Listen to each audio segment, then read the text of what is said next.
Hello बच्चों, आज हम पढ़ेंगे रचना के आधार पर वाक्य भेद।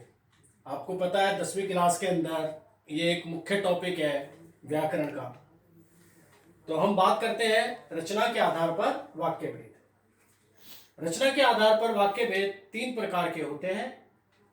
सरल वाक्य, जिसको हम साधारण वाक्य भी कहते हैं, और इंग्लिश में हम इसको कहते हैं सिंपल सेंटेंस। नंबर 2 संयुक्त वाक्य, जिसको हम ज्वाइनिंग सेंटेंस भी कहते हैं। और नंबर 3 मिश्र वाक्य या मिश्रित वाक्य, जिसको हम कॉम्प्लेक्स सेंटेंस भी कहते हैं। यानी जो वाक्य होता है वो एक अर्थ के आधार पर वाक्य भेद होता है और एक रचना के आधार पर वाक्य भेद होता है। अर्थ के आधार पर वाक्य भेद आपने 9th क्लास में पढ़ा था। अब रचना के आधार पर वाक्य भेद आप 10th क्लास में पढ़ने जा रहे हो। सबसे पहले हम बात करते हैं सरल वाक्य की। रचना के आधार पर जो वाक्य भेद होते हैं उसमें जो पहला है सरल वाक्य। इसकी मुख्य पहचान है, इसमें एक कर्ता होता है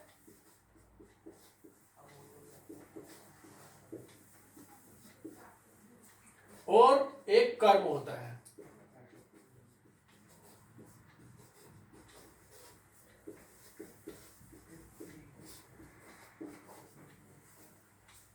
यानी इसमें एक ही कर्ता है और एक ही कर्म है। उदाहरण के द्वारा हम इसको समझेंगे।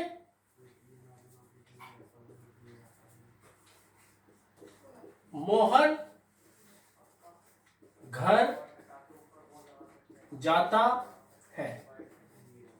इसमें एक ही कर्ता है और एक ही उसका कर्म है कि मोहन कर्ता और घर जाता है कर्म। यानी एक कर्ता और एक कर्म। और वैसे भी आपको पता चल रहा है कि इसमें कोई और किंतु परंतु जैसा वैसा कुछ नहीं आ रहा, केवल एक सिंपल सेंटेंस बन रहा है कि मोहन घर जाता है। इसका एक दूसरा उदाहरण और ले लेते हैं हम। माताजी बाजार गई। माताजी कर्ता, बाजार गई कर्म। तो इसमें आपको पता चला कि सरल वाक्य में केवल एक कर्ता होता है और एक कर्म होता है। और वाक्य दिखने में ही अपने आप में आपको पता चल जाएगा कि ये सरल वाक्य है, क्योंकि वाक्य बिल्कुल सीधा, स्पष्ट और छोटा होता है। नंबर 2 हम बात करेंगे संयुक्त वाक्य की।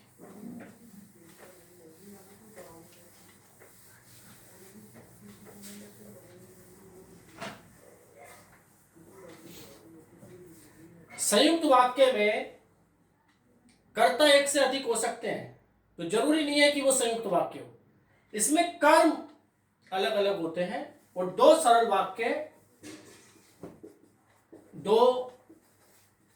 सरल वाक्य जुड़े होते हैं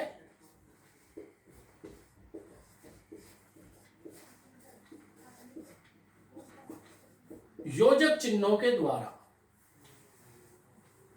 योजक के द्वारा जुड़े होते हैं।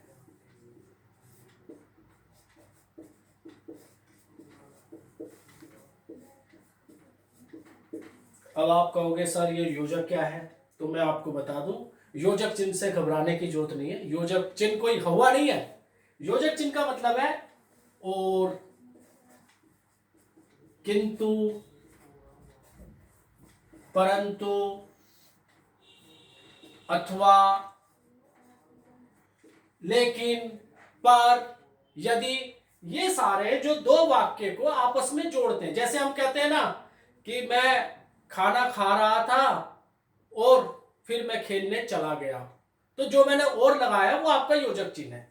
तो योजक चिन्ह हम बोल देते हैं, तो आपको उससे घबराने की जरूरत नहीं कि योजक चिन्ह क्या है, भाई ये क्या आ गया, और आप परेशान हो जाओ कि सर ने तो योजक चिन्ह बताया था। तो योजक चिन्ह कुछ नहीं है, ये जो और, किंतु, परंतु, अथवा, लेकिन, वीडियो लंबी हो जाएगी इसलिए मैं ज्यादा और नाम नहीं लिख रहा, लेकिन आप याद रखना कि जो भी दो सरल वाक्यों को जोड़ता है वो योजक चिन्ह है।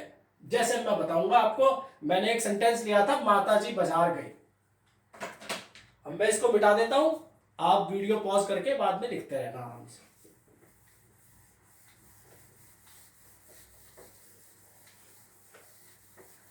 क्योंकि मैं चाहता हूं कि आप कम समय में ज्यादा से ज्यादा आप सीख सकें। इसमें मैंने पहला सेंटेंस बताया था, माताजी बाजार गई। माताजी बाजार गई। यहां पर एक सिंपल सेंटेंस खत्म हो गया, यानी एक सरल वाक्य यहां पर खत्म हो गया। लेकिन मैं इसको और आगे बढ़ाऊंगा। और सब्जी लाई।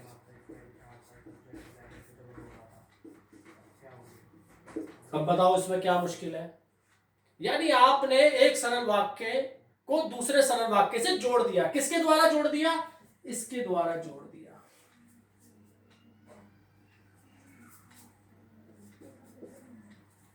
मोहन खेलने गया। अब आप देखो यहां पर एक सेंटेंस खत्म हो गया।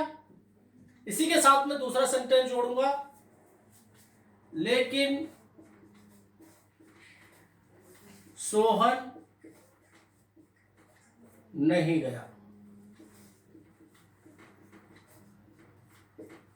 अब आपने देखा कि यहां पर और लगाकर योजक चिन्ह से हमने दो सेंटेंस को जोड़ा था।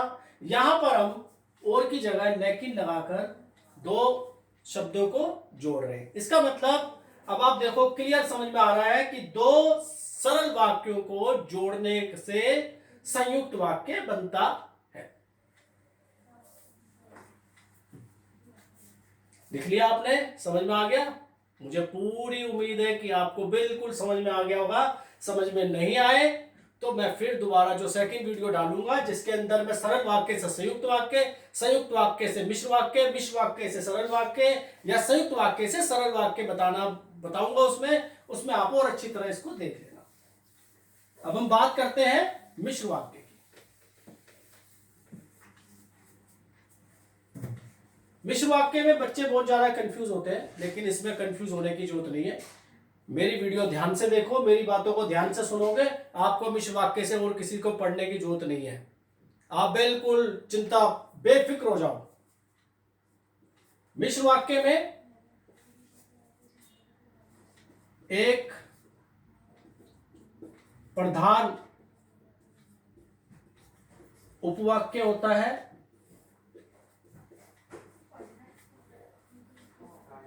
और शेष उसके आश्रित उपवाक्य होते हैं। और इस वाक्य को पहचानने का एक और तरीका है, इस वाक्य में या इन वाक्यों में जैसे, वैसे, कि आदि शब्दों का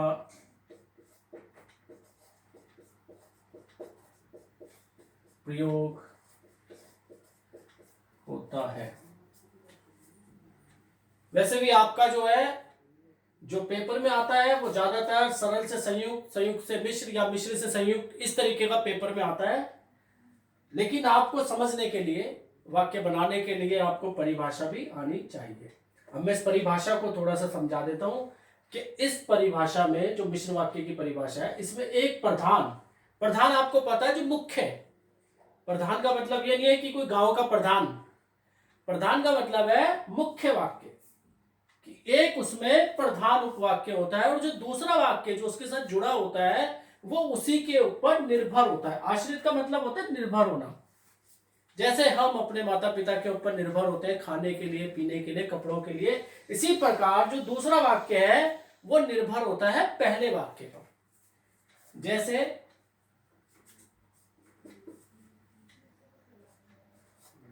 जैसे ही सूर्योदय हुआ वैसे ही सारे पक्षी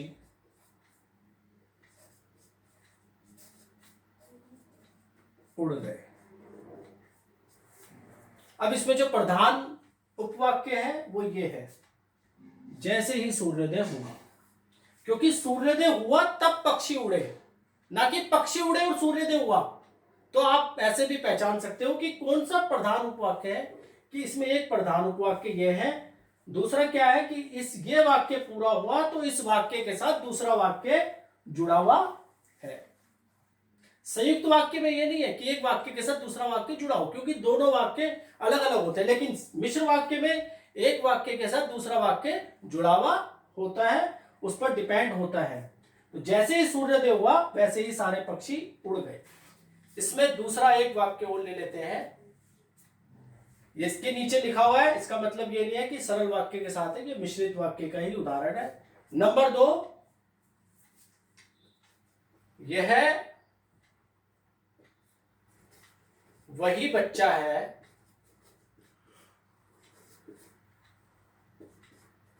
जिसने मेरी घड़ी चुराई थी। मैं यह भी लिख सकता था कि यह वही मोटा बच्चा है जिसने मेरी घड़ी चुराई थी, लेकिन हो सकता है तुम में से कोई बच्चा मोटा और वो बुरा मान जाए, इसलिए मैं यह वाक्य नहीं लिख रहा। यह वही बच्चा है जिसने मेरी घड़ी चुराई थी। अब ये देखो, ये पहला वाक्य जो उपवाक्य है ये प्रधान उपवाक्य बन गया। कैसे? कि यह वही बच्चा है जिसने मेरी घड़ी चुराई थी। अब ये जो मेरी घड़ी चुराई थी ये इस दूसरे पहले वाक्य पर निर्भर है। जो दूसरा वाक्य है पहले वाक्य पर निर्भर है कि यह वही बच्चा है जिसने मेरी घड़ी चुराई थी। अब इसमें वही को आप देखो और जिसने, ये जो दो है ये आपके एक तरीके से मिश्र वाक्य के उदाहरण हो गए, क्योंकि यहां पर मैंने सारा नहीं लिखा, जैसे वैसे की आदि। यहां पर वही भी आ गया जो मिश्र वाक्य का काम कर रहा है, और जिसने भी आ गया। ये वही बच्चा है जिसने मेरी घड़ी चुराई थी। अब इसके सेकंड पार्ट में मैं आपको सरल वाक्य से संयुक्त वाक्य में, संयुक्त वाक्य से सरल, मिश्र से संयुक्त, या जैसे भी हो, जो हम जिसको हम कहते हैं रीशफल करना, एक वाक्य से दूसरे वाक्य में कन्वर्ट करना बताएंगे। मुझे पूरी आशा है बच्चों कि आपको ये टॉपिक बिल्कुल समझ में आ गया होगा। अब आप इसे बिल्कुल ध्यान से बार बार देखें वीडियो को, और अपने दोस्तों को भी शेयर करें ताकि दूसरे बच्चे भी इससे लाभान्वित हो सके। ठीक है, थैंक यू वेरी मच।